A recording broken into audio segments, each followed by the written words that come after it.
ಮಕ್ಕಳೇ, welcome back to my channel K2M English. ಇವತ್ತಿನ ವಿಡಿಯೋದಲ್ಲಿ ನಾವು ನಾಲ್ಕನೇ ತರಗತಿಯ ಕನ್ನಡ ಪುಸ್ತಕವಾದ ಸವಿಕನ್ನಡ ಈ ಪುಸ್ತಕದಲ್ಲಿನ ಪಾಠ 8 ತಾಯಿಗೊಂದು ಪತ್ರ. ಓಕೆ, ತಾಯಿಗೊಂದು ಪತ್ರ. ಈ ಪಾಠವನ್ನು ನಾವು ಇವತ್ತು ವಿಸ್ತಾರವಾಗಿ ತಿಳಿಯೋಣ. ಇದು ಒಂದು ಪತ್ರ. ಓಕೆ, ಇದು ಪತ್ರ ಯಾರಿಗೆ ಬರೆದಿದ್ದಾರೆ ಅಂತ ನಾನು ಇವಾಗ ನಿಮಗೆ ಇದನ್ನು ಓದಿ ತಿಳಿದುಕೊಳ್ಳೋಣ ಮಕ್ಕಳೇ. ಕ್ಷೇಮ. Okay, Shri 9ನೇ October 2023, Basavana Bagewadi. Okay, ಪ್ರೀತಿಯ ಅಮ್ಮನಿಗೆ ನಿನ್ನ ಮಗನಾದ ಉಲ್ಲಾಸ್ ಬೇಡುವ ಆಶೀರ್ವಾದಗಳು. ಯಾರು ಬರೆದಿದ್ದಾರೆ ಮಕ್ಕಳೇ? ಇದು ಉಲ್ಲಾಸ್ ಬರೆದಿದ್ದಾನೆ. ಯಾರಿಗೆ ಬರೆದಿದ್ದಾನೆ? ಅಮ್ಮನಿಗೆ. ನೋಡಿ, ಪ್ರೀತಿಯ ಅಮ್ಮನಿಗೆ ನಿನ್ನ ಮಗನಾದ ಉಲ್ಲಾಸ್ ಬೇಡುವ ಆಶೀರ್ವಾದಗಳು. ನಾನು, ಅಜ್ಜಿ, ಮಾವಂದಿರು ತೇಜಸ್ವಿನಿ ಹಾಗೂ ಧನುಷ್ ಎಲ್ಲರೂ ಕ್ಷೇಮವಾಗಿದ್ದೇವೆ. ನಿಮ್ಮೆಲ್ಲರ ಕ್ಷೇಮ ಸಮಾಚಾರಕ್ಕಾಗಿ ಈ ಕಾಗದ ತಲುಪಿದ ಕೂಡಲೇ ಕಾಗದ ಬರೆಯುತ್ತೀರೆಂದು ನಂಬಿರುತ್ತೇನೆ. ಅಮ್ಮ, ಈ ದಸರಾ ರಜೆಯಲ್ಲಿ ಅಜ್ಜ ನಮ್ಮನ್ನು ಮೈಸೂರು ದಸರೆಗೆ ಕರೆದುಕೊಂಡು ಹೋಗಿದ್ದರು. ದಸರೆ ಮೆರವಣಿಗೆಯಲ್ಲಿನ ಸ್ತಬ್ಧ ಚಿತ್ರಗಳು, ಕಲಾ ತಂಡಗಳ ಪ್ರದರ್ಶನಗಳು ಆಕರ್ಷಕವಾಗಿದ್ದವು. ಆನೆ ಮೇಲೆ ಅಂಬಾರಿಯಲ್ಲಿದ್ದ ಚಾಮುಂಡೇಶ್ವರಿಯ ದೇವಿ ನೋಡಿ ತುಂಬ ಸಂತೋಷವಾಯಿತು. ಸಂಜೆ ನೋಡಿದ ಪಂಜಿನ ಕವಾಯತು ಈಗಲೂ ಕಣ್ಣಿಗೆ ಕಟ್ಟಿದಂತಿದೆ. ದಸರೆ ಮುಗಿದ ಮರುದಿನ ಚಾಮುಂಡಿ ಬೆಟ್ಟಕ್ಕೆ ಹೋಗಿ ದೇವಿಗೆ ಪೂಜೆ ಮಾಡಿಸಿದೆವು. ಅಜ್ಜಿ ನನಗೆ ಮತ್ತು ಧನುಷ್ಗೆ ಆಟದ ಸಾಮಾನು ಕೊಡಿಸಿದರು. ತೇಜಸ್ವಿನಿ ಅಕ್ಕನಿಗೆ ಸರ, ಬಳೆ ಕೊಡಿಸಿದರು. ಅಲ್ಲಿಂದ ನಗರ ಸಾರಿಗೆ ಬಸ್ ಹತ್ತಿ ಪ್ರಾಣಿ ಸಂಗ್ರಹಾಲಯಕ್ಕೆ ಬಂದೆವು. ಶ್ರೀ ಜಯಚಾಮರಾಜೇಂದ್ರ ಮೃಗಾಲಯದಲ್ಲಿ ವಿವಿಧ ರೀತಿಯ ಪಕ್ಷಿಗಳನ್ನು ನೋಡಿದೆವು. ಬಣ್ಣ ಬಣ್ಣದ ಹಕ್ಕಿಗಳು, ಅವುಗಳ ಚಿವ್ ಚಿವ್ ಧ್ವನಿ ಕೇಳಲು ಸುಮಧುರವಾಗಿತ್ತು. ಅಲ್ಲಿಂದ ಮುಂದೆ ಕೆಂಪು ಮತ್ತು ಕಪ್ಪು ಮುಖದ ಕೋತಿಗಳನ್ನು ಕಂಡೆವು. ಧನುಷ್ ಅವುಗಳಿಗೆ ತಿಂಡಿ ಪದಾರ್ಥ ಕೊಡುವುದನ್ನು ನೋಡಿದ ಕಾವಲುಗಾರ ಹಾಗೆ ಮಾಡಬಾರದು ಎಂದರು. ಅಲ್ಲಲ್ಲಿ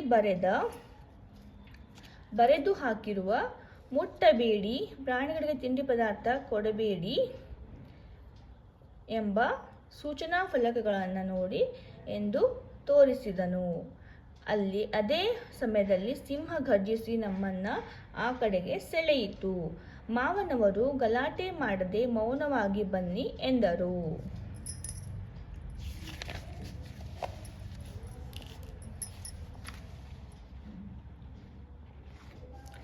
ನಾವು ಶೇಂಗಾ ತಿನ್ನುತ್ತಾ ಒಂದು ಕಡೆಯಿಂದ ಆನೆ, ಜಿಂಕೆ, ಹಿಂಡು, ಹುಲಿ, ಚಿರತೆ, ಸಿಂಹ, ಘೇಂಡಾಮೃಗ ನೋಡಿ ಖುಷಿ ಪಟ್ಟೆವು.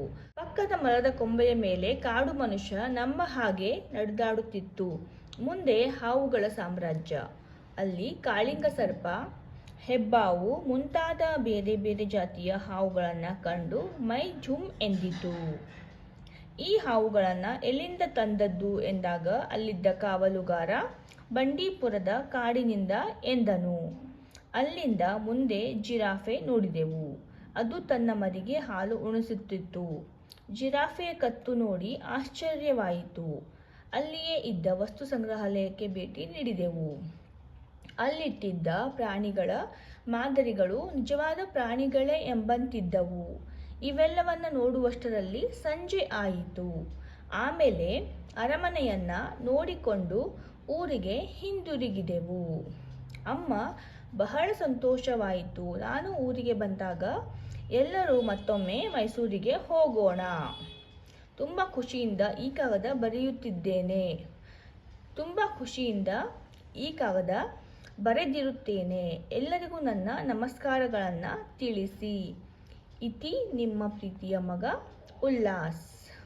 ಇವರಿಗೆ ಶ್ರೀಮತಿ ಸಂಪಿಗೆ, ಕಸ್ತೂರಿ ನಿವಾಸ, ಯಳಂದೂರು ತಾಲೂಕು, 571441. ಓಕೆ, ಅಂದರೆ ಇಲ್ಲಿ ಉಲ್ಲಾಸ್ ಏನು ಮಾಡಿದ್ದಾನೆ, ರಜೆಗೆ ತನ್ನ ಅಜ್ಜಿಯ ಊರಾದ ಮೈಸೂರಿಗೆ ಹೋಗಿದ್ದಾನೆ.